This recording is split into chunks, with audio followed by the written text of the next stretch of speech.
Bon, agriculture de conservation. C'est la partie la plus intéressante. Parce que là, avant, je vous ai juste montré comment moi j'avais cheminé pour faire ce que je fais maintenant, en fait. Ça permet aussi de comprendre des trucs, mais ici, l'agriculture de conservation, c'est quelque chose maintenant de bien maîtrisé. On va rentrer dans le détail. Donc, pourquoi l'agriculture de conservation? Pourquoi moi ça m'intéresse? Parce que de base, l'agriculture de conservation, c'est un domaine de grande culture. De base, c'est pas mon rayon. J'aurai jamais de grande culture, enfin, je dis jamais plus jamais, mais de prime abord, c'est pas mon rayon, quoi. Donc, ce que j'ai fait en 2015, c'est du potager en permaculture. En 2016-2017, c'est du maraîchage bio-intensif. C'est juste à peu près la même chose à des échelles différentes et avec des objectifs, pour une part familiaux, pour l'autre part commerciaux et familiaux. Mais on observe un fil rouge entre les deux, en fait. Fil rouge de modalités techniques, la réduction du travail de sol, la couverture du sol, l'activité biologique, donc on se focus fort sur l'activité biologique, l'aspect durable de l'activité, donc je vais vers l'agriculture, mais pas comme on l'a fait dans le modèle dominant, dont je pense qu'il n'est pas durable, et je suis pas seul à le dire, et on est de plus en plus à le dire. Les objectifs de rendement, que ce soit familialement ou commercialement, j'ai une prétention de rendement quand même différente, mais ils sont bien là. D'où je m'interroge sur ces questions-là, et je les trouve aussi en agriculture de conservation, ce qui explique mon intérêt pour ça, même si ce n'est pas mon échelle. Parce que j'estime que même si ce n'est pas cette échelle-là, il y a des infos que je peux récupérer qui vont m'être utiles. Alors, l'agriculture occupe 44% du territoire belge, soit 1,3 million d'hectares. C'est des données de 2017, hein, ça a pu évoluer entre-temps. 27% de culture commerciale et de fourrage, 17% de prairies et de pâturage, d'où une question logique. Quid des grandes cultures? Comment est-ce qu'on pratique l'agriculture chez nous? Là, à ce stade-là, en 2017, jusqu'à preuve du contraire, je ne sais pas comment on fait de l'agriculture en grande culture, ce n'est pas mon domaine. Je les vois faire, mais je ne comprends pas tout leur mode opératoire. Et de nouveau, je n'ai pas l'éducation d'un fils de ferme, donc je n'ai pas du tout ça. Donc je me demande juste naïvement comment ils font. Est-ce qu'il existe un modèle en grande culture qui applique des logiques similaires à celles que j'expérimente et que je juge pertinentes à petite échelle? Si oui, où? Est-ce qu'il y a eu des essais? Est-ce qu'il y a des bilans disponibles? Et enfin, est-ce que les agriculteurs de ma région sont au courant que ça existe? Parce que visiblement, ils ne font pas tous de l'agriculture de conservation, loin de là. La plupart ne connaissent même pas en fait. D'où à l'époque ça pique ma curiosité, et je me documente, et au fil de mes recherches, je découvre l'agriculture de conservation. Parce que toutes ces pratiques, jusqu'à ce moment-là, je ne savais pas comment ça s'appelait. Si tu veux, mon idée c'était, j'ai fait de la permaculture et j'essaie de ne pas travailler les sols, est-ce que c'est possible de le faire en grande culture? Parce que je vois comme petite culture, c'est super, super efficace. Est-ce qu'en grande culture, quelqu'un s'est déjà posé cette question de transposer ça, tu vois? À grande échelle. Ouais. Alors là, c'est une photo tout à fait banale, qui illustre assez bien la logique de l'agriculture de conservation. Si je vous demande de décrire cette photo, qu'est-ce que vous voyez? Bêtement, cherchez pas... un champ de blé. Un champ de blé, ouais. Avec des arbres. Ah, voilà. Avec une forme. C'est juste ça. Sur la même photo, on a un champ et un milieu forestier. Petit forestier, mais forestier quand même.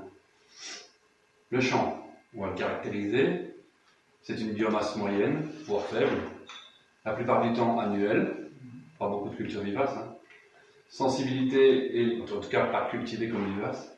Sensibilité élevée aux facteurs extérieurs, d'où on fait de la phytoprotection.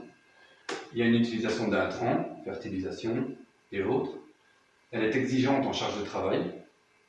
Elle fait un usage important d'énergie fossile. La biodiversité intraparcellaire est limitée. Ça, c'est pas un secret. Il y a une seule sorte de plante. La faune est forcément limitée, beaucoup plus que dans un mélange de plantes. Enfin, ça, c'est juste observationnel.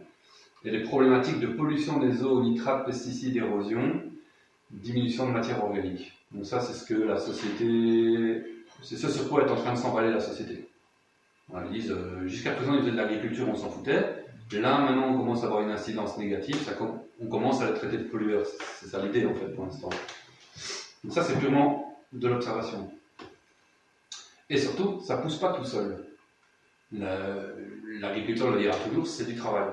Ma plante, elle pousse, Et j'y ai mis les conditions, j'y ai mis le temps qu'il fallait, j'ai approvisionné les éléments minéraux, etc. dont j'avais besoin.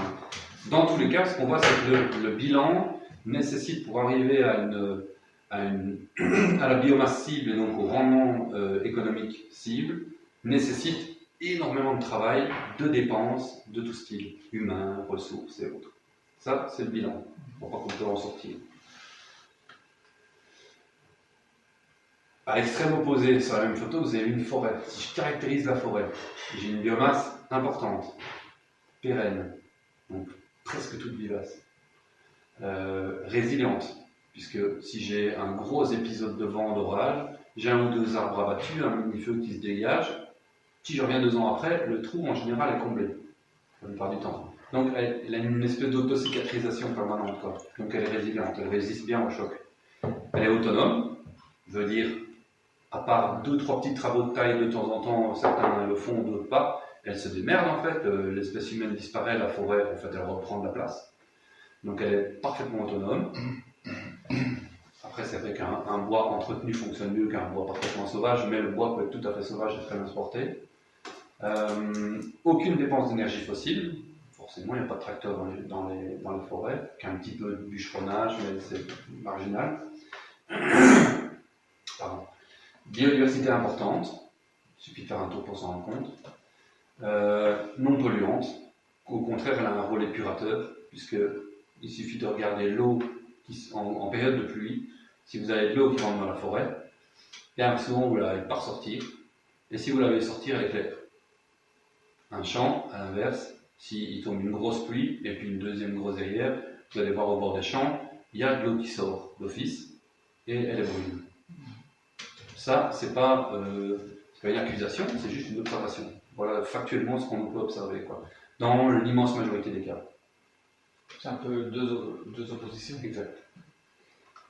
Et surtout, elle pousse toute seule.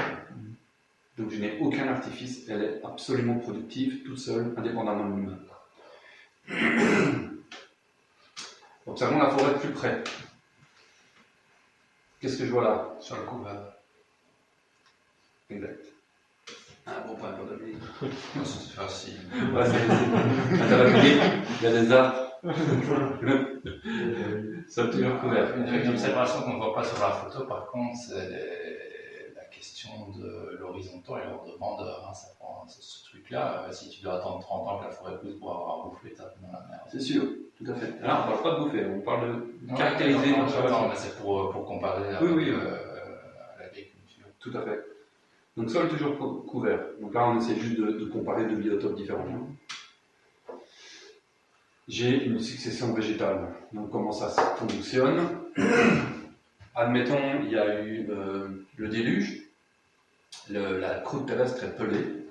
Il ne reste rien d'autre que du minéral à la surface du sol. J'ai quoi? J'ai... Je ne prends pas plus que le bras, le petit point lumineux, mais peu importe. J'ai au début les plantes pionnières. Donc c'est tout ce que nous on appelle mauvais herbes. Les adventices, c'est ça, c'est les plantes pionnières. C'est elles qui sont dans toutes circonstances, y compris très désavantageuses, capables de générer une biomasse, donc une masse végétale, quelles que soient les circonstances. Et c'est ce qui fait que dans nos champs, elles sont si chiantes, parce qu'elles sont indestructibles. Tu vois. Elles sont juste là pour ça. On pourrait, si on appelle ça, si on faisait de l'anthropomorphisme, on pourrait dire que c'est le système immunitaire de la nature en fait. Elle est là pour cicatriser une plaie. Donc imagine un gros déluge, ça arrache tout, c'est une plaie. La cicatrisation, elle se fait d'abord avec des pionnières. Donc chardon, ortie, rumex, liseron, enfin toutes les pionnières que je peux donner. Elles font une première génération de biomasse. Et leurs caractéristiques à toutes, elles ont un facteur de croissance hyper rapide. Donc elles sont très très très vite à grande hauteur. Et toutes sans exception, elles ont des quantités de graines pléthoriques. Donc on voit que c'est une mécanique qui a tendance à avoir un gros potentiel de multiplication. Elle fait sa biomasse, elle fait sa graine, tout de suite elle meurt. Elle se couche au sol, elle forme une petite litière. La petite litière va engendrer souvent une deuxième génération de même plante ou à peu près, etc., jusqu'à l'apparition spontanée d'un bouleau, qui est souvent par les premières plantes de plus grande taille et plus pérennes, mais qui germent très facilement. Ça va être le bouleau, les ronces, tout ce qui est plus petit, jusqu'à une progression, jusqu'à ce qu'ils appellent le climax, donc l'arbre mûr, la forêt stable. Jusqu'à l'épisode suivant, parce que je ne sais pas si vous savez, mais on dit que les dernières recherches disent que les arbres, en fait, n'ont pas de date de sénescence préprogrammée. Ils ont une éternité de vie potentielle. Et qu'en fait, il n'y a que les accidents qui les éliminent. Maladie, tronçonnage, épisodes naturels, cataclysmiques, ce genre de choses. Mais génétiquement, il n'y a rien qui les programme vraiment à mourir, à quelques espèces près. Donc bref, ça arrive à une stabilité jusqu'à l'épisode suivant de destruction de dégâts. Et le cycle repart en général d'une pionnière qui répare et réinduit les couches suivantes. Au passage, si vous remarquez, ça c'est important pour nous, ça c'est vraiment la description du biotope, et sa complexification, puisqu'on démarre d'un contexte très simple à un contexte très complexe, où là il y a multistrates, etc. C'est au niveau du sol que ça s'enrichit. C'est hyper important de voir qu'en fait, le sol se construit dans son épaisseur en même temps que la biomasse aérienne se forme. Donc lui aussi il se complexifie. Il se complexifie, c'est-à-dire qu'il est plus riche, il est plus vivant. Et le potentiel d'exploration biologique de ce minéral au départ est beaucoup plus important. Il s'enrichit de matière organique, c'est ce qui est symbolisé avec ça, la couleur plus sombre. Et ça, j'imagine que ça préfigure l'épisode suivant de déclinaison. En fait. C'est sur quel laps de temps, ça, plus ou moins? Ça dépend des milieux. Tu n'auras pas la même chose au Brésil que chez nous. Tu vois. Donc, voilà. Mais le mécanisme est sur Terre partout pareil. Si tu vas dans le désert, tu pourrais dire que le cactus c'est la même chose, sauf qu'il n'arrive pas à aller plus loin, tu vois. Enfin, voilà. Ça, on l'observe tous très facilement et c'est assez connu, quoi. Un révolutionnaire. Observation numéro 2. Je vous illustre une forêt. Pour vous illustrer une forêt, je vous montre une charrue. Qu'est-ce que vous en déduisez? C'est tordu, ça. C'est Travail comme ça. Ouais. Joli. Ça, les autres conférences que j'ai faites, personne ne trouvait. Mais même la première. Sol jamais travaillé mécaniquement. En fait, réellement, il est travaillé, mais pas mécaniquement. Et il est bien plus travaillé biologiquement, en fait. Donc, ceux qui font le travail, c'est le lombric, tous les petits décomposeurs, les broyeurs de toutes les tailles, on les connaît pas très bien, en fait, on ne connaît qu'une partie. Et les champignons, on les oublie toujours, mais c'est des très très gros décomposeurs, ils sont plus discrets, en fait, plus diffus. Le gros symbole, c'est lui, qu'on voit, qui est un indicateur principal du reste de la complexité du milieu, en fait. Mais donc, le sol est très très travaillé, mais jamais avec des moyens à énergie fossile, jamais mécaniquement, jamais intentionnellement par les mains. Observation numéro 3, donc là, on voit plusieurs strates. Donc là, je vous la mets directement la réponse. On a une grande diversité. La plupart des milieux forestiers naturels ont une grande diversité. Et à chaque endroit, sa propre diversité. Ça dépend un peu des milieux. Observation numéro 4. Qu'est-ce qu'on voit? C'est grand, ça pousse. Forêt géante. Baobab. C'est un baobab. Et là, c'est une grande forêt de feuillus. Il fait le rendement végétal maximum. Donc ça, c'est un truc qu'il faut savoir. Les légumes, aussi bien qu'un baobab, le végétal produit toujours le rendement maximum selon les circonstances. Donc, vous lui donnez, ou la nature, ou le contexte lui donne des paramètres, il fera toujours son maximum de rendement végétal compte tenu des facteurs de production, qu'ils soient naturels ou artificiels. Mais d'office, il fera le plus possible. Il exploite à fond ces paramètres. C'est super important. Donc le milieu, ce qu'il nous dit, c'est je fais le plus grand usage possible de la photosynthèse.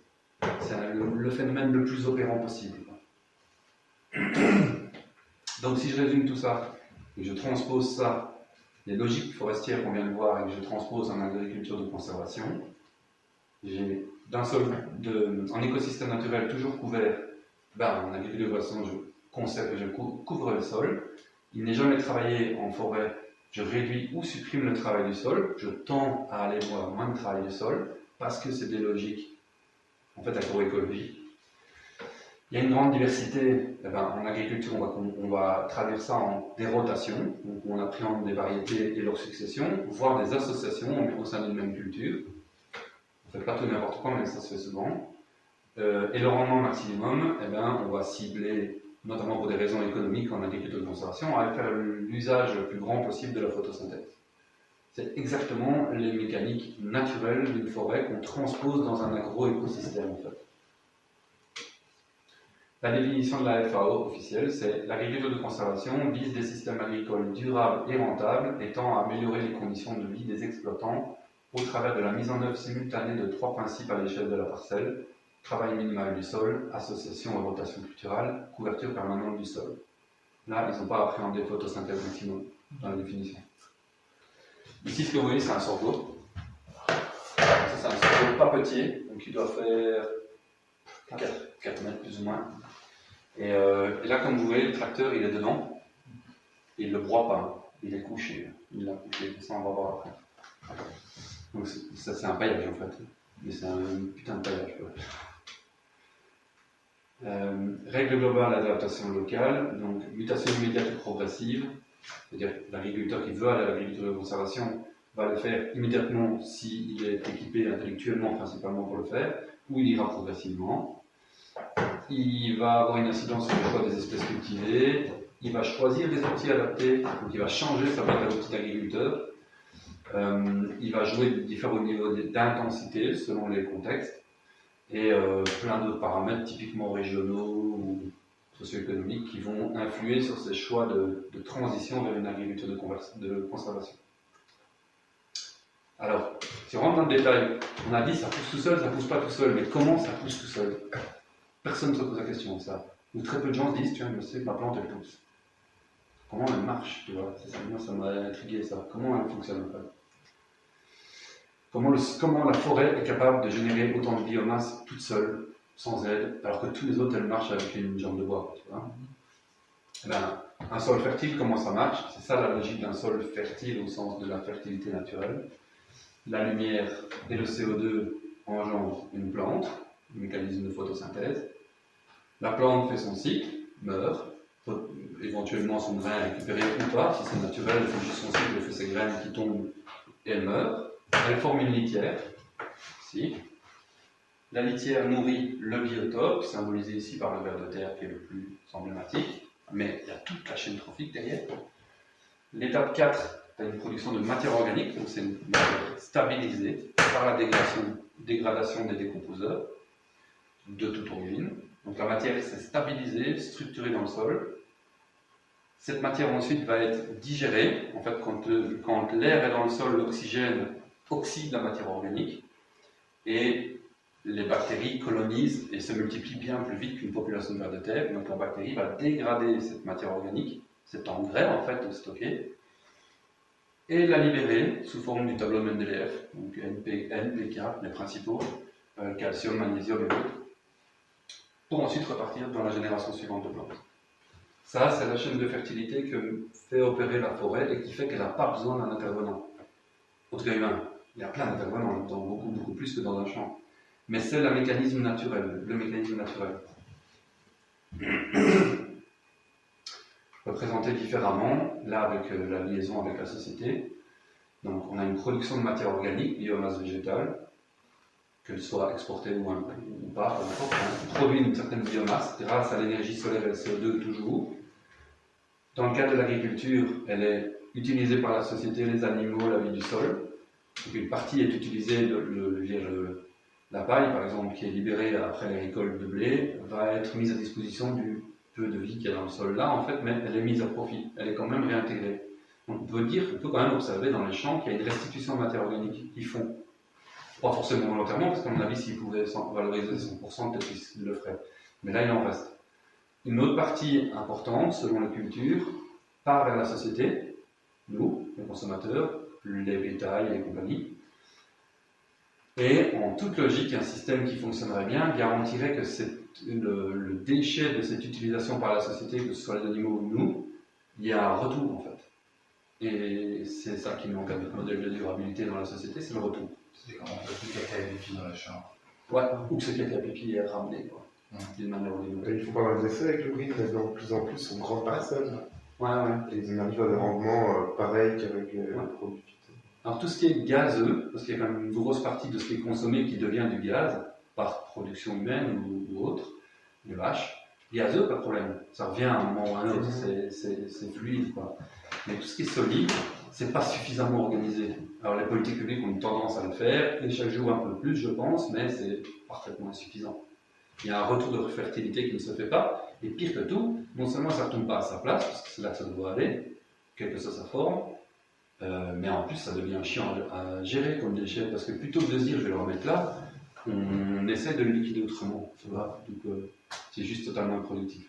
Mais théoriquement, une société qui fonctionnerait de manière durable, pour très schématiser, ce serait ça. Ce serait une production de biomasse utilisée, recyclée, ramenée pour une reproduction de biomasse. Voilà. Alternativement, il y a un truc très technologique qui s'appelle l'arbre. Ouais. ouais. Bah ouais. Comme là, t'es un complotiste. Le lobby des arbres doit être en train de me manipuler. Je ne vois pas les fils derrière moi. Je savais que t'étais mobilisé. Ouais. Alors, question aussi, comment un milieu qui poussait tout seul peut s'arrêter de pousser tout seul? Donc en fait, qu'est-ce qui se passe quand on passe d'un milieu forestier à un milieu agricole classique, conventionnel, dit conventionnel? Et donc là, la représentation, c'est la spirale de dégradation de l'environnement. Pardon. On a un des principaux facteurs de dégradation. Donc on part. Modèle naturel prairie-forêt, pas de problème, c'est à l'équilibre, avec des incidences. Mais... Premier réflexe, l'agriculteur achète 10 hectares de forêt dont il veut faire un champ. Le premier réflexe, c'est j'extirpe. Je dégage tous les arbres, je fais une plaine, quoi, tu vois, parce que c'est tellement plus facile à cultiver. Je veux dire, c'est juste logique, à la base. Je suis pas du tout en train d'accuser, j'observe juste ce que ça engendrait, quoi. Donc, il va travailler le sol, en gros, supprimer les arbres, lisser, extirper, biner, hercer, peu importe, faire une grande plaine bien plane. Donc, on observe une perte de la biodiversité, tout de suite. Tu simplifies le milieu, tu perds une partie de la chaîne de biodiversité. Ensuite, de la perte de biodiversité, tu vas à la perte de fertilité, forcément. Ensuite, tu perds le carbone.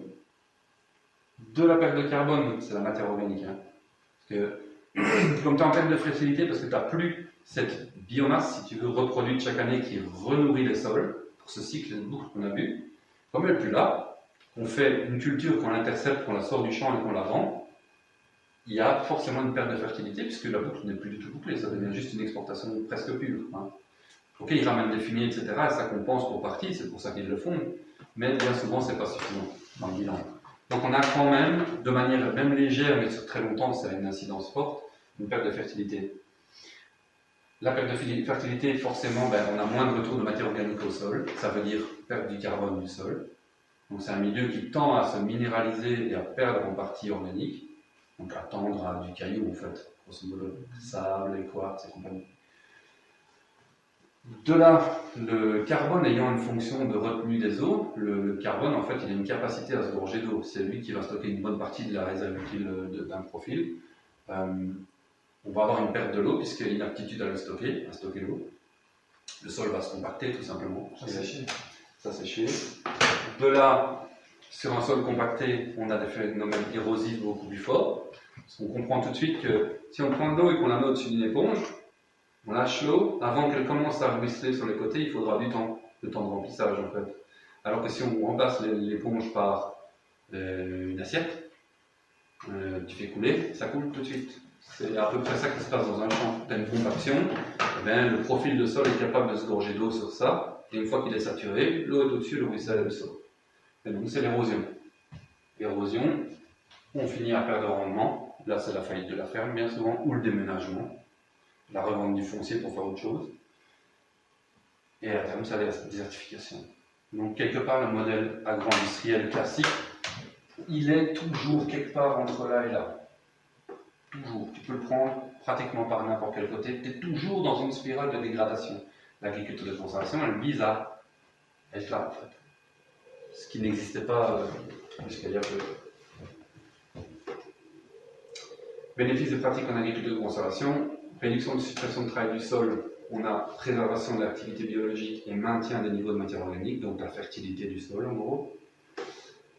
On fait un rendement végétal maximum, donc on séquestre du carbone, ce qui est clairement un objectif, puisque les politiques publiques vont à ça. On a trop de CO2 dans l'atmosphère, donc il faut le séquestrer. Et comme tu disais, quoi de mieux qu'un arbre, sachant que certains ont l'idée de faire des pièges à CO2 technologiques.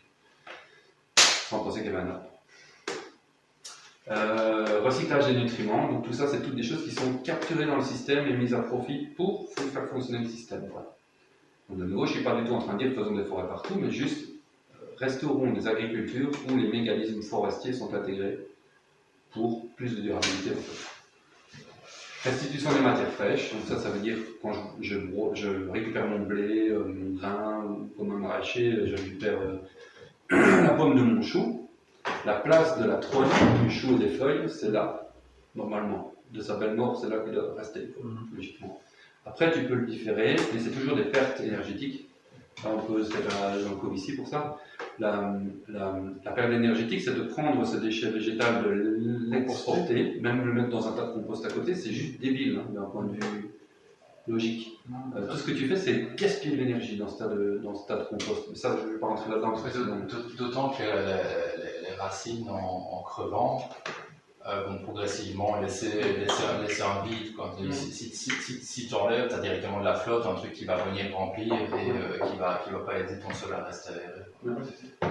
Et donc, si on compare après, c'est pas des choses à comparer, mais on peut le faire quand même, l'agriculture en grande culture, type céréalière, avec le modèle du maraîchage, l'œil, intuitivement, il va dire le maraîcher, il est petit, il ne fait pas avec des gros outils, il a forcément un meilleur bilan du point de vue de son sol. Mais c'est l'erreur. En fait, la plupart des modèles maraîchers sont beaucoup plus destructeurs qu'un agriculteur céréalier. La raison, c'est que l'agriculteur céréalier ne fait pas d'efforts inutiles. Il va produire son blé, si sa paille, il ne sait rien en foutre, il la laisse là. Il va la retourner, la remettre dans le sol. Parce que c'est un déchet colossal à gérer pour lui, il ne va pas s'emmerder à la sortir pour le fun, juste pour que ce soit propre. Un maraîcher, en fait, c'est propre en nature des cultures. Je ne dis pas que le mec est mieux ou moins bien, il ne cultive pas la même chose. Donc le maraîcher va cultiver du chou, tout un tas de trucs qui n'ont presque aucun résidu de culture. Il y a un radis, on fait blindé de radis, blindé de salade, qu'est-ce qu'on laisse en fait? On exporte tout, puisqu'on ne laisse jamais aller les plantes à leur fin. Sur la feuille, je pense sur aussi. La salade, son but, elle démarre ses cotylédons, elle fait de la feuille, elle complexifie sa feuille, et son but, elle, c'est de faire ça, et faire de la graine. C'est ça sa finalité. Nous, on la chope avant. Donc jamais elle fait son bilan complet, elle, tu vois. On la prend avant parce que ça nous convient comme produit. C'est pas un problème en soi, tant qu'on en a pris conscience et qu'on dit, je ramène autre chose. Je produis de la biomasse, je me trouve un autre gisement de biomasse pour compenser cette extraction qui n'a rien laissé en fait. Et ce que je dis, c'est qu'un maraîcher qui produit comme ça, sans jamais rien caricaturalement ramener, son bilan est dégueulasse en fait. Il détruit les terres beaucoup plus vite qu'un producteur de blé, même s'il utilise du glyphosate. C'est pas le sujet, tu vois. Il perd de rendement aussi. Voilà. On ne parle pas de chimie ici, le bilan chimique c'est autre chose. On parle de bilan organique. Le bilan organique du maraîcher est souvent dégueulasse. Il suffit de faire le tour des terres aux alentours de Nantes. Les alentours de Nantes, ils sont déserts. Ils ne sont plus du tout cultivés, alors que c'était la zone maraîchère par excellence. Les maraîchers ont déménagé. Ils ne savent pas restaurer les terres, et c'est trop cher, ils vont trouver d'autres terres. Tu vois. Et ils savent faire ça dans une fenêtre de temps courte. Un fermier ici, même s'il ne bosse pas très bien, il lui faudra très longtemps pour avoir une dégradation marquée. A l'inverse, si tu prends le même fermier et tu lui donnes un foncier au Brésil, où il va cultiver beaucoup plus intensivement parce que les saisons ne sont pas les mêmes, les rythmes ne sont pas les mêmes, et donc les dégradations sont plus rapides, au bout de 10 ans, il est dans le gouffre. Chez nous, il faut peut-être 60 ans, quoi, tu vois. Voilà, il faut vraiment mettre chaque chose à sa place.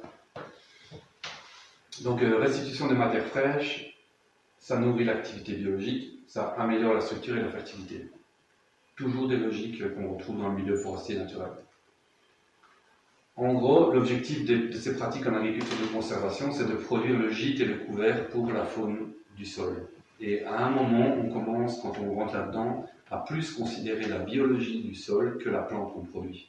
La plante qu'on produit, c'est qu'un produit dérivé, en fait, réellement. Tu te focuses sur la vie de ton sol. Dire dans une réflexion absolue. Après, évidemment, comme producteur, tu te focalises sur ton légume. Mais les choses que tu commences à prendre en considération sont totalement en dehors de ta plante. C'est le milieu qui t'intéresse. Et toujours en base de ressources locales, donc là on reste dans la philosophie. En pratique, quelques exemples. Ça, cette photo-là déjà, quand un agriculteur sème un truc comme ça, je ne vois pas quel écolo peut commencer à l'emmerder. C'est obligé. Il voit ça, il fait punaise, il est écolo, le famille, qu'est-ce qu'il lui prend quoi. En fait, il a semé ce qu'ils appellent dans le jargon un biomax. C'est un mélange de variétés très bien étudiées pour leurs différents effets racinaires. Donc dedans, ils vont mettre un fragment de céréales, du niger, du tournesol, du radis fourragé, du pois fourragé, avec chaque fois une réflexion sur lequel va explorer quelle proportion du sol.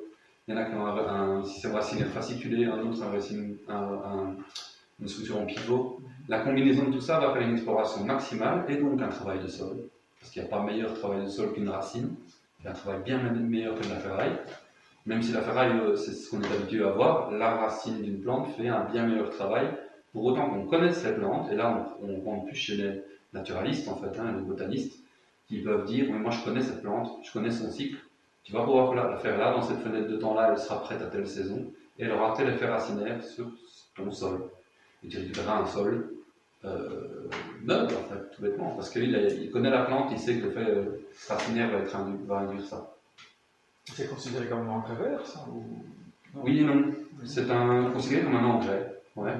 Vert, pas vraiment, en fait, parce que c'est ça le truc, c'est que l'engrais vert, c'est une plante qui va avoir une dominante verte, et donc principalement vers l'azote et l'hémicellulose, plus que vers le carbone complexe. C'est toujours cette histoire de bilan énergétique, ça c'est un peu compliqué. Après, ça dépend du stade aussi. Hein. Oui, oui. À terme, il fait un milieu. Complètement. Mais ce type de plante-là, elle a vocation d'être détruite à maturité. D'accord. C'est-à-dire que c'est un truc que j'ai appris aussi avec ma recherche sur le bilan, ça. La plante qui arrive à floraison, si tu la couches, même pas la broyer, juste la coucher, elle ne se relèvera pas. Si elle a fait sa fleur. Parce qu'elle a abandonné sa capacité à refaire de la végétation par le bas au profit de l'organe reproducteur. Dans les grandes lignes, il y a des exceptions. Mais une règle générale, si tu veux guider, c'est ça qu'il faut retenir.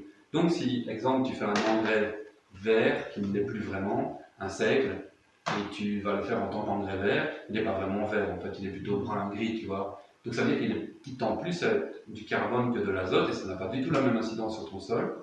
Mais dans tous les cas, si tu suis les bonnes pratiques, tu vas le laisser aller jusqu'à l'épiaison, sans que le grain soit mature, et donc c'est tout le truc, c'est de le détruire au bon moment, en fait. Si tu laisses aller le grain à maturité, tu vas être emmerdé, il va se semer. Si par contre tu détruis à floraison établie sans grain mature, alors tu n'as pas besoin de le détruire. Tu le plaques au sol, tu le couches, tu as un rouleau, tu passes avec, il ne se relèvera pas, tu vois. Et d'un point de vue fonctionnel, toi comme cultivateur, tu y as gagné parce que ton bilan de destruction est nul. Tu n'as juste qu'à le faire, tu vois. La plante était prête à mourir, elle attendait que ça en fait. Mais cette plante, une fois arrivée à maturité, comme tu dis, le seigle à maturité a un rapport carbone-azote plus fort. Elle est plus carbonée qu'azotée. Alors qu'en début, ça se voit, sa feuille, elle est verte, elle est principalement azotée. Enfin, un rapport carbone-azote plus faible. Ce qu'on appelle engrais vert, finalement, c'est des plantes qui fixent l'azote par les racines et qu'on ne bouffe pas. C'est une plante qui a une tige verte. C'est juste ça. Qui a un rapport carbone-azote plus faible. Elle sera plus azotée. Et donc, c'est super bien aussi. Là, ce que tu dis, c'est le cas de la légumineuse. Oui, c'est ça. La légumineuse, elle peut même être devenue avec une tige plus brune, elle aura quand même une teneur azotée forte. Et donc, mais tu peux avoir une teneur azotée forte sans avoir une fixation d'azote racinaire. Ah ouais, forcément. Ouais. L'ortie, elle a un rapport carbone-azote élevé, elle ne fixe pas l'azote atmosphérique. Le trou, on doit le prendre dans le sol directement. C'est sa teneur, quoi. Oui, elle se transforme sur l'azoté. T'as de l'azote libre, t'as toujours de l'azote libre dans ton sol. Simplement, cette histoire de capture de l'azote atmosphérique, c'est un bonus, tu vois. Tout à fait. Mais ça correspond à une case précise, quoi. Ouais. Juste pour expliquer, on parle beaucoup carbone-azote quand on rentre dans ce genre de considération parce que ça n'a pas du tout le même effet sur le sol. Le carbone, si vous voulez, pour résumer, vous prenez la molécule de carbone. On va expliquer ça simplement, ça descend, ça dure 2 heures. Plus vous amenez une fibre brune, plus elle est saturée en carbone. Donc plus les atomes de carbone sont nombreux pour un volume de plante donné. Donc j'ai une densité d'atomes de carbone et donc un nombre de liaisons entre les atomes élevé. Tu vois, plus j'ai d'atomes, plus les liaisons sont élevées, schématiquement. Si j'ai à l'inverse une plante comme de la pelouse, qui est très verte, elle contient aussi du carbone puisque c'est la photosynthèse qui lui fait capturer du carbone. Simplement, pour un volume donné de matière, la quantité d'atomes de carbone sera moins élevée. Et le truc, c'est que ça n'a pas du tout la même incidence d'amener l'un ou l'autre, parce que tous ces décomposeurs qui sont dans le sol, qui vont attaquer le matériau, l'un ou l'autre. Eh ben, ceux qui vont attaquer le matériau très carboné, ils ont énormément de liaisons atomiques à détruire. Et à chaque destruction de liaison, il y a de l'énergie qui se libère en fait. Donc ça veut dire qu'un matériau carboné a un potentiel énergétique plus élevé qu'un matériau azoté. Et c'est ça qui fait que ça a une induction différente sur le biotope, puisque tu lui donnes beaucoup d'énergie. Prends un cas caricatural, tu lui donnes de l'écorce d'arbre. C'est certainement en carbone à crever. Pire, tu vas beaucoup plus loin, tu prends du pétrole. Tu fous du pétrole dans ton sol. C'est un rapport carbone, je ne sais pas combien, c'est de 2000 ou un truc comme ça. C'est du truc super saturé en carbone, de l'huile de friteuse super saturée en carbone.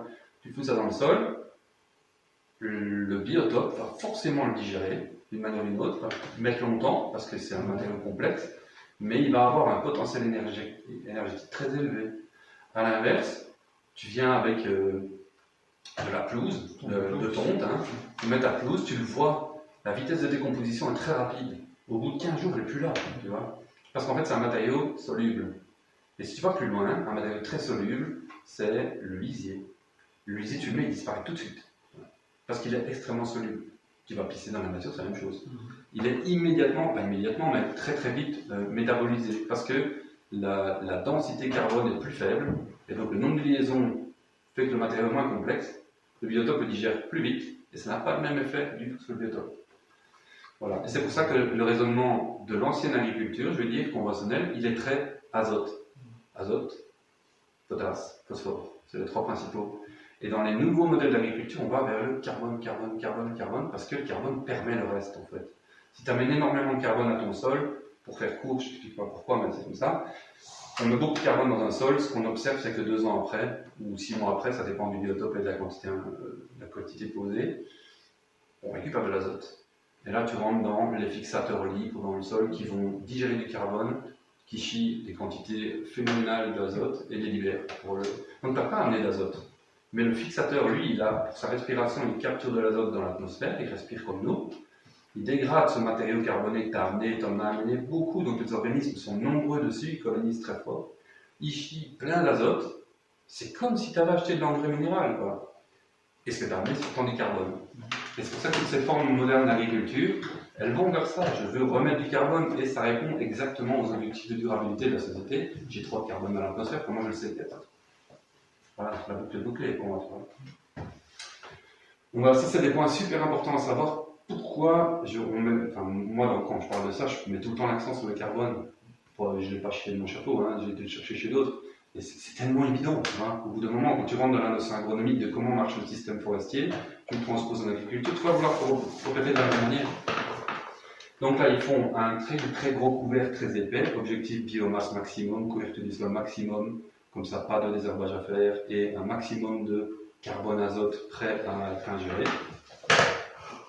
Et puis grosso modo, l'agriculture de conservation, elle passe avec un gros couteau comme ça. À l'arrière, il y a le semoir, à l'avant, il y a un rouleau. Le rouleau, il couche la végétation, le semoir, il sème directement dedans. Et donc là, ils ont un semoir à disque la plupart du temps, qui ouvre. En fait, il coupe la végétation morte, il coupe, il pose la graine, il y a un chasse-débris qui referme, c'est semé. Et donc c'est paillé. Donc c'est là que tu comprends, c'est la permaculture. Tu mets tes graines, tu mets de la paille au-dessus. C'est ça qu'il fait en fait, mais il le fait sur 6000 hectares. Mais le couvert végétal qui est couché, il va plus se presser. Ou à la marge, tu vois. Il y a une petite tête qui passe, mais enfin, attention, ce sont je vais préciser, ça c'est une forme d'agriculture qui n'est pas forcément bio. C'est-à-dire que beaucoup là-dedans utilisent toujours la chimie. Mais ils ont tellement diminué la quantité de chimie parce qu'ils ont induit plein de phénomènes super positifs qui fait qu'en fait leur terre est plus riche, leurs plantes sont moins carencées, moins malades et donc moins de chimie. Ils ont toujours des problèmes de ravageurs, donc ils ont encore une utilisation d'insecticides, mais souvent un peu plus faible, parce qu'ils ramènent un biotope un peu plus à l'équilibre, bien souvent le prédateur de la bestiole qui t'emmerde est un peu plus présent qu'ailleurs. Il y a tous ces phénomènes et statistiquement on observe qu'en agriculture de conservation, l'apport en engrais est réduit presque à zéro. L'objectif c'est zéro, hein, autofertilité totale, même avec les machines. Le seul truc que bien souvent tous préservent très longtemps, c'est le désherbant à proportion de 0,04% de ce que l'usage normal préconise. Parce qu'ils ont une tête qui dépasse de temps en temps. ils voient que s'ils ont une tête de charbon qui dépasse, il faut la détruire parce que l'année prochaine c'est 2000 charbons, quoi. 10 000 charbons, je sais rien. Donc ils conservent quand même une approche chimique en réserve, mais pas systématique, en outil pompier, en réaction. Tu vois. Donc c'est bien important de différencier agriculture de conservation et bio. Évidemment, le challenge, c'est faire de l'agriculture de conservation en bio. Et c'est encore plus compliqué. Là, c'est un autre exemple. Donc, semi-direct de maïs dans un couvert de févrole. Donc là, on a semé une légumineuse, qui est une des rares légumineuses à faire une tige dure, donc carbonée. Elle a un chouette un rapport carbone-azote. Et donc, c'est full protéines, hein, donc c'est très riche pour le sol aussi.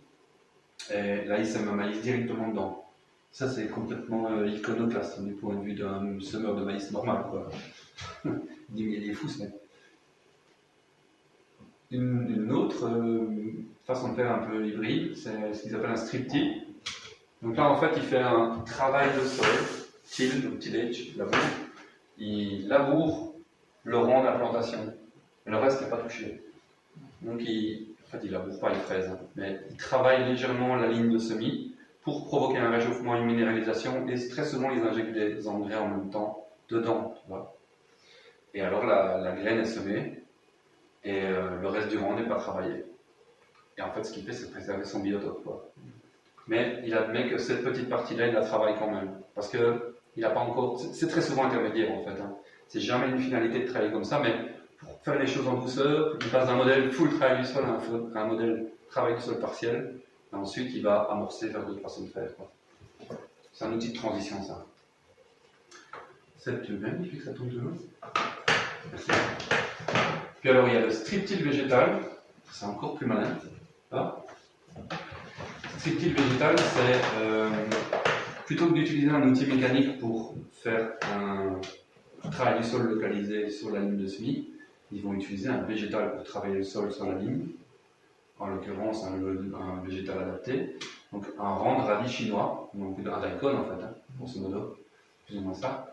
Tous les 75 cm et des plantes dans l'interrang en mélange dense comme ça, comme un tournesol ou autre. Le maïs sera ensuite semé sur l'ancien rang de radis. Donc ils vont semer un rang de radis et quand le radis est détruit, ils vont ressemer le maïs dedans directement. Et le radis en fait aura fait un gros travail de sol parce que tu fais pas beaucoup mieux que ça. Hein. C'est des bidules comme ça qui t'ouvrent le sol, enfin, c'est des drains quasiment. Hein. Donc ça c'est expérimental, c'est pas courant en pratique mais c'est des expériences et ça fonctionne en fait. Donc ça c'est le daikon, tu vois, tout le travail de sol que ça fait quoi. Ça c'est beaucoup plus courant par contre au Canada, ça se fait souvent aux États-Unis. Ils sèment un maïs dans un trèfle, dans une prairie de trèfle en fait. Ils font une prairie de trèfle et puis ils détruisent le rang, ils sèment le maïs dedans.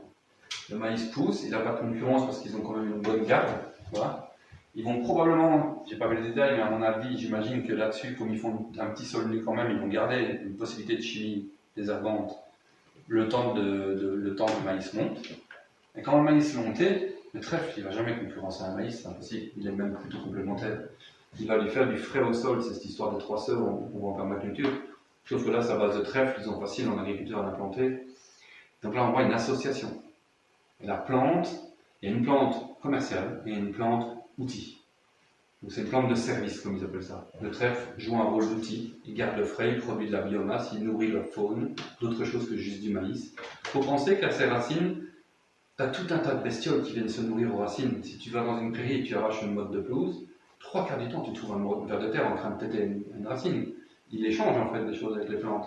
Donc pensez qu'amener une deuxième plante telle que le trèfle très dense et qui produit beaucoup de racines, ben, ça nourrit en fait beaucoup la faune, beaucoup plus qu'un seul maïs, quoi. Quels sont les enjeux? Changement radical du regard de l'agriculteur sur ces cultures. Ça, c'est plus le même métier. C'est évident, on supprime la quasi-totalité de la tiraille ferraille et on le remplace par une approche de botaniste, ouais, de spécialiste en plantes en fait. Et paradoxalement, autre plante que celle que tu vends. Tu vas considérer tes plantes comme des outils. Hétérogénéité des nouvelles pratiques, donc c'est très très très divers. Là, la seule limite, c'est la créativité en fait. Connaissance fine des acteurs et des processus biologiques. Il faut vraiment que les gens rentrent dans le détail de la biologie de leur milieu.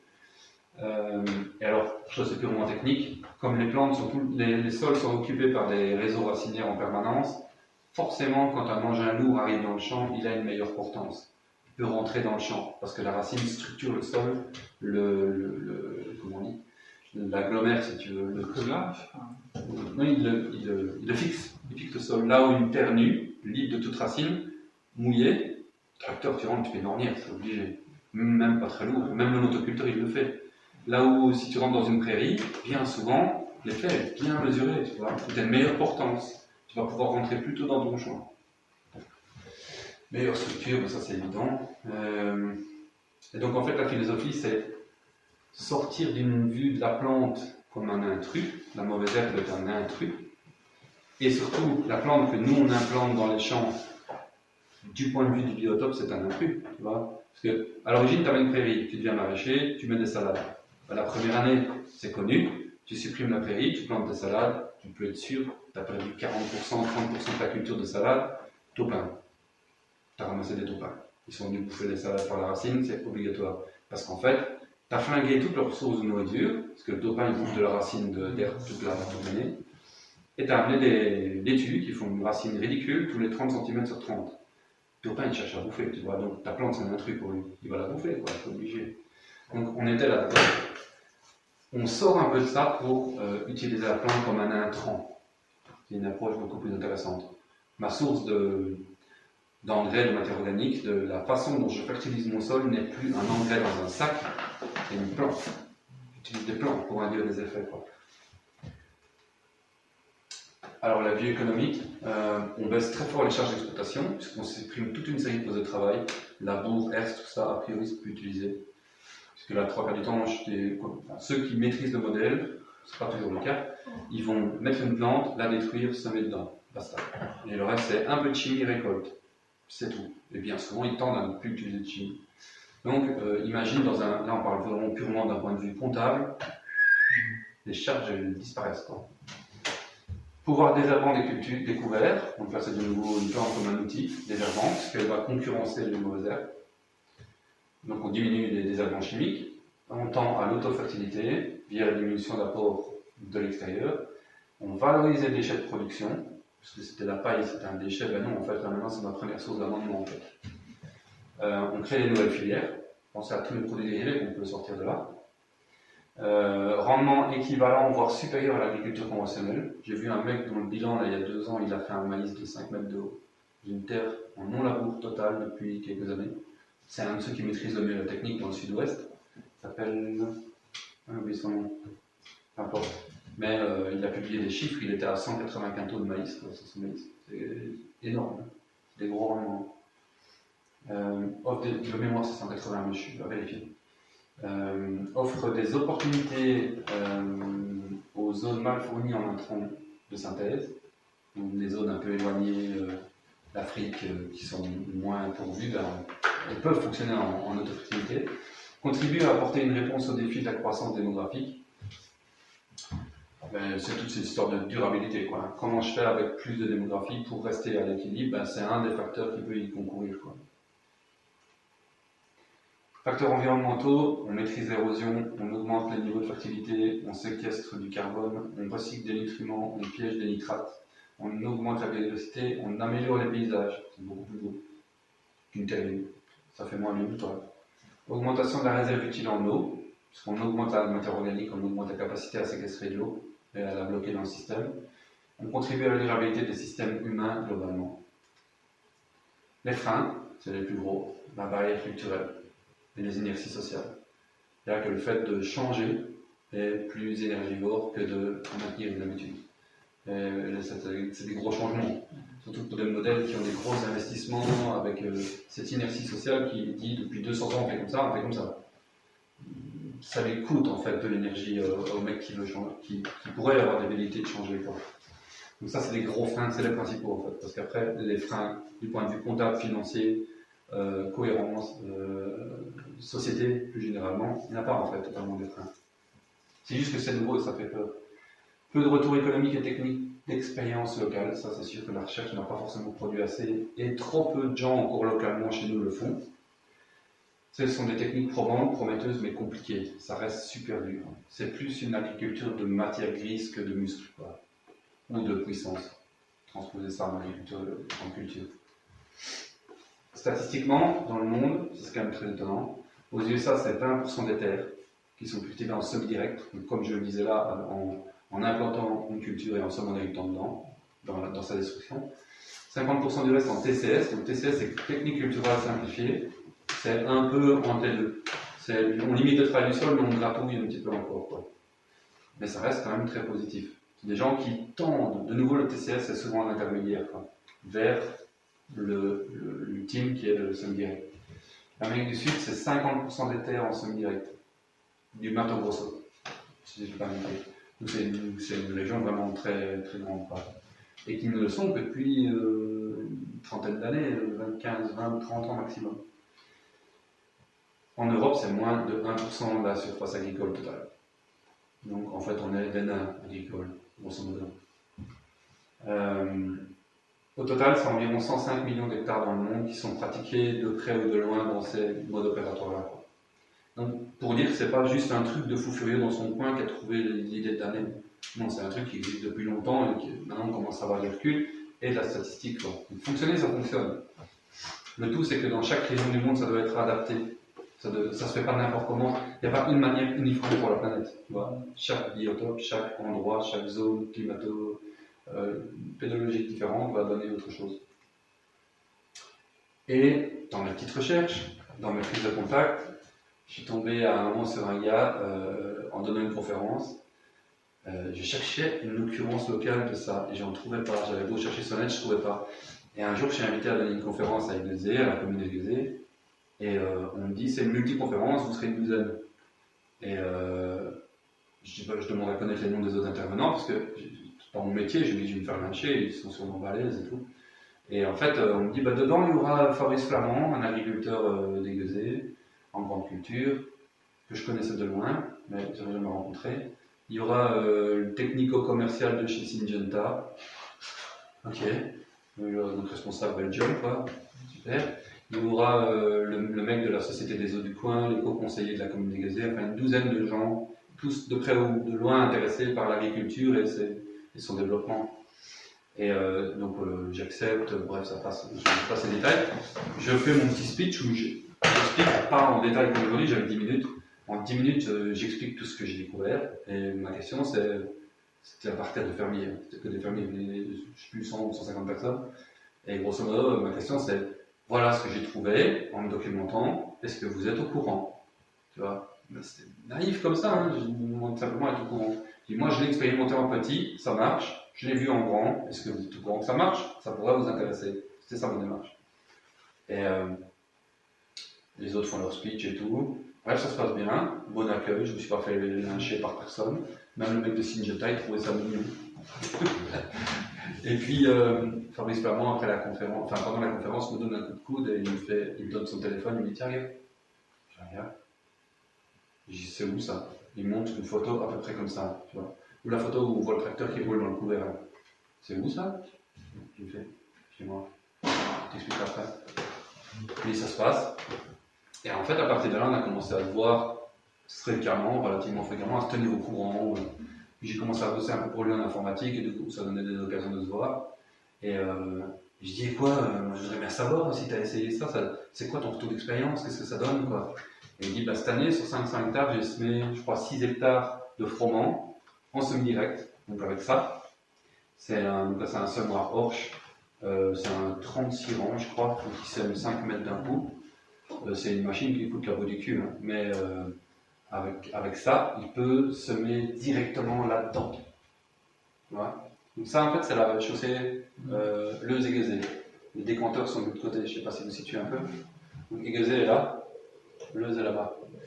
Donc, il y a eu l'année dernière un immense champ de tournesol et d'autres fleurs colorées, Niger, des fleurs bleues comme ça. Il y avait de la baisse aussi, je pense. C'était tout un mélange de, vous allez voir après la photo. Et bien ce truc-là, il sème directement dedans. Et c'était son deuxième semis. Il en avait fait un l'année précédente, avant la conférence. Et devant tout le monde, en fait, publiquement, il a dit moi j'ai testé ça, j'ai semé un froment dans les crasses, comme ils disent. Et bien de toute mon exploitation, c'est le seul froment que j'ai pas grillé. du tout. Vraiment pas. Pas grillé. D'accord. J'ai pas eu besoin d'arroser. Alors qu'il avait fait super sec, et les autres froment étaient blancs, tu vois. Et qu'ils avaient été arrosés. Il dit là, je suis pas en sol nu, mon froment il pousse dans une terre plus humide, il a un meilleur potentiel, et c'était le meilleur rendement. Et puis alors, d'autres agriculteurs ont réagi en disant ah punaise, parce qu'ils se regardent tous, tu vois. C'est ça que tu faisais. Putain, on se demandait ce que tu foutais, tu vois. Des plus anciens, ils se demandaient quoi. Ils disent bah ouais, c'est ça que je faisais, c'est un essai, je suis pas le seul, on a fait une cuma, on est 3 et on veut essayer ces trucs-là. Et donc ils ont mutualisé un achat en fait. Ils l'ont acheté à 3 et chacun fait 3, 4, 5 hectares par an pour voir. Ils sont très encadrés en fait. Il y a les institutionnels là derrière qui suivent un peu, Jean Blou, tu vois. Il y a une association très active sur ces thématiques-là du côté de Glin, à Mons, dont je faisais partie, et Fabrice aussi, mais on ne savait pas. On faisait partie de la même association, on cherchait des intérêts différents, tu vois. Et il m'a dit, mais écoute, après la conférence, il me donne son compte rendu. Il me dit, si j'en refais un semi comme ça, normalement j'ai rien prévu fin d'année, je t'appelle, promis. Et donc, je crois qu'il avait oublié, et en automne, il m'appelle. Il me dit, je fais un semi, mais grouille-toi, c'est cet après-midi. Et il y a, je ne sais plus qui vient avec des drones filmer, enfin les marques agricoles, quoi, qui viennent filmer le semi. Dépêche-toi de venir. J'abandonne tout. Et là, je lui dis, je peux filmer pour prendre des photos. Oui, oui, vas-y, seulement. Et donc, on a passé du temps, elle m'a montré son outil, comment ça marchait et tout. C'était super intéressant. Puis il m'a montré son sol. Il a pris son photo, il dit, eh regarde, on me dit que j'ai pas de vers de terre, allez, sérieux. Alors je regardais avec lui, effectivement, il y a plein de vers de terre. Il avait 80 plantes au mètre carré, quoi. Donc, évidemment que les vers de terre, tu mets de la racine, tu as du ver de terre, même dans un contexte de chimie, c'est comme ça. Il y a plein de chimies qui vont détruire le ver de terre, mais c'est un autre débat. Bien souvent, dans cette pratique-là, tu tends à ne plus utiliser de chimie. Et donc, tu as double bonus, en fait. Tu as du ver de terre, en plus, tu ne le flingues pas, parce qu'il est nourri par les plantes. Ah ouais, autre débat. Et donc, je suis allé faire des photos. Ça, c'est le couvert. Donc, il devait faire 1m80, quoi, plus ou moins. C'est déjà quand même un beau couvert. Hein. Donc, semi-direct d'un froment dans un couvert de tournesol, Niger, Faceli, radis, fourragé. C'est ça la vidéo. Tu vois, donc en une passe, il couche, il sème. Pouf, travail fini. C'est bon, prochaine étape, c'est récolte. Sauf si, gros problème de salissement, chimie une fois. C'est lui qui a innové, qui a testé ça ou bien... Non, il exécute comme un conseiller technique. En fait, il s'est montré intéressé, il m'a parlé des détails beaucoup, mais j'imagine que c'est comme ça que ça marche. Il s'est montré intéressé par la technique, lui et d'autres. Ils se sont rendus compte que le semoir, c'est, je sais pas, 60 000 balles. Ça fait cher, on va le prendre à 3, on dilue l'investissement. Et puis après, ils ont des conseillers techniques qui connaissent très bien ça. Enfin, tu vois, Horsch, la marque Horsch, c'est super connu en agriculture. John Deere, je ne sais plus encore qui fait ça, mais il y a plein d'autres marques qui font du semoir à semi-direct. C'est des semoirs qui sont prévus pour ça, tu vois, pour semer dans des misères, en fait. Et qui peuvent aussi semer en sol nu, mais qui sont tout à fait aptes à le faire, quoi. Tu fais pas ça avec n'importe quel semoir. Plein de semoirs, ils bourraient complètement, ça n'irait pas. Donc, à partir du moment où l'industriel le produit, tu comprends qu'il y a un intérêt, tu vois. Il y a vraiment un intérêt à vouloir le développer. On peut dire ce qu'on veut de l'agriculture, en gros. Elle fait plein de trucs de travers, on est d'accord. J'essaie juste de voir, dans ma démarche, est-ce qu'ils ont fait un truc positif? Ouais, putain, c'est super positif, quoi. Enfin, le bilan environnemental d'une parcelle gérée comme ça, c'est juste fabuleux. Et tout le monde s'en tamponne, c'est ça qui m'ennuie, moi.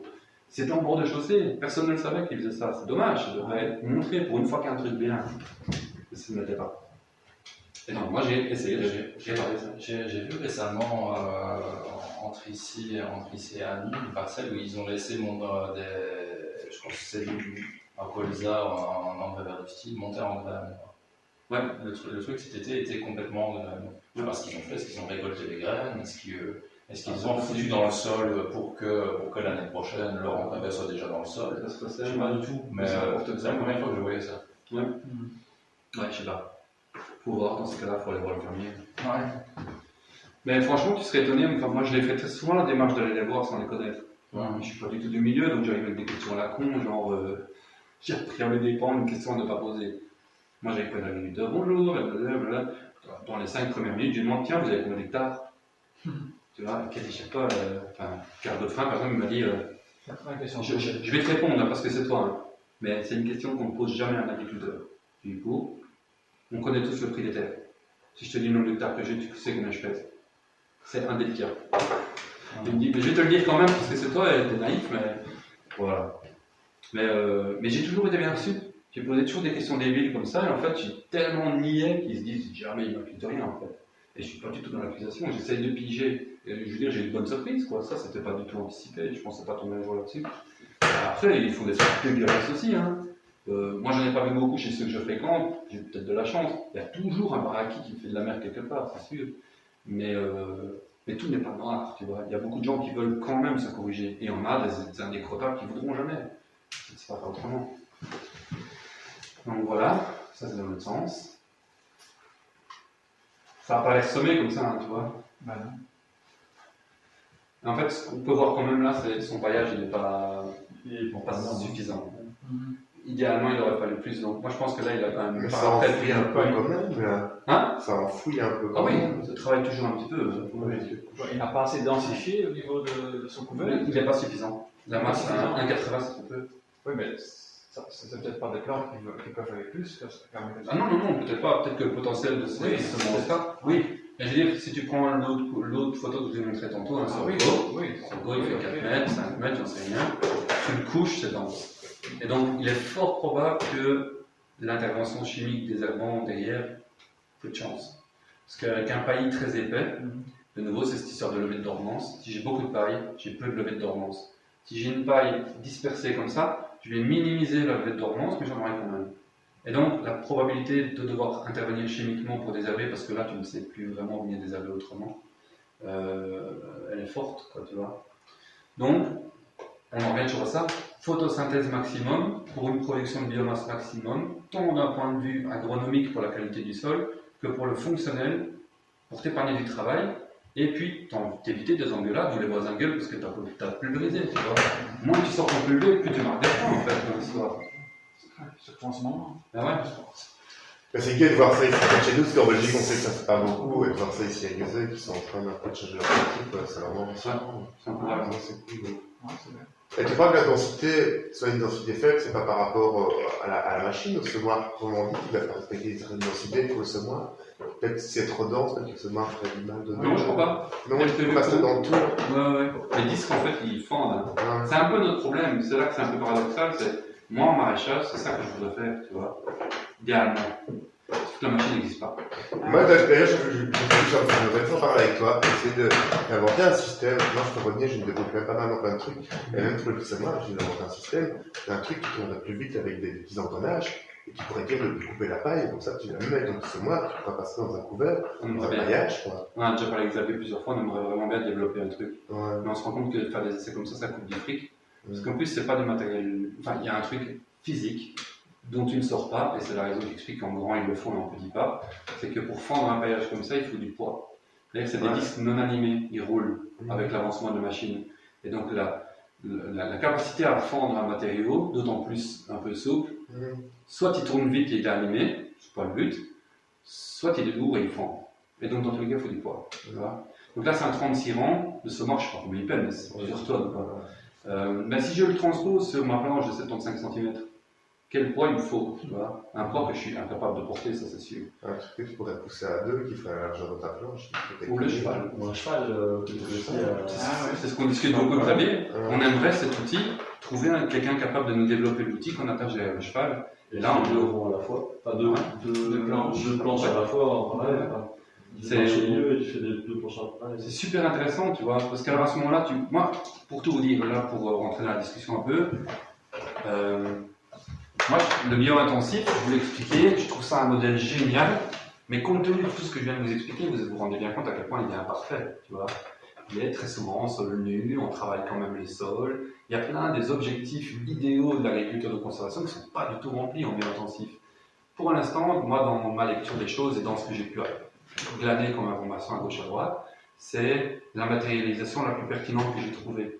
Du point de vue aussi de mes codes à moi, tu vois. C'est très organisé, c'est droit, c'est maîtrisé, c'est calculable, j'adore ça, tu vois.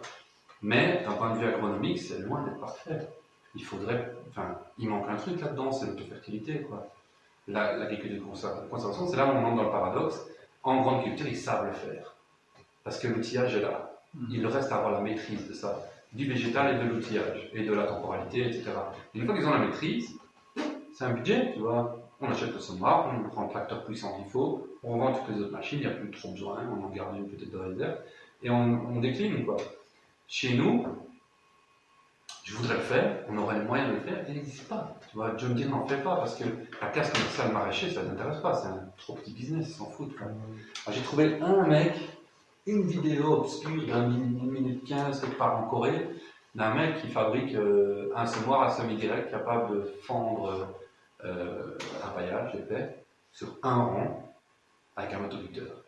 Il l'a fait, et pour que ce soit lourd, il se met dessus. Tu vois, il s'est fait un marchepied et c'est lui qui le laisse en fait.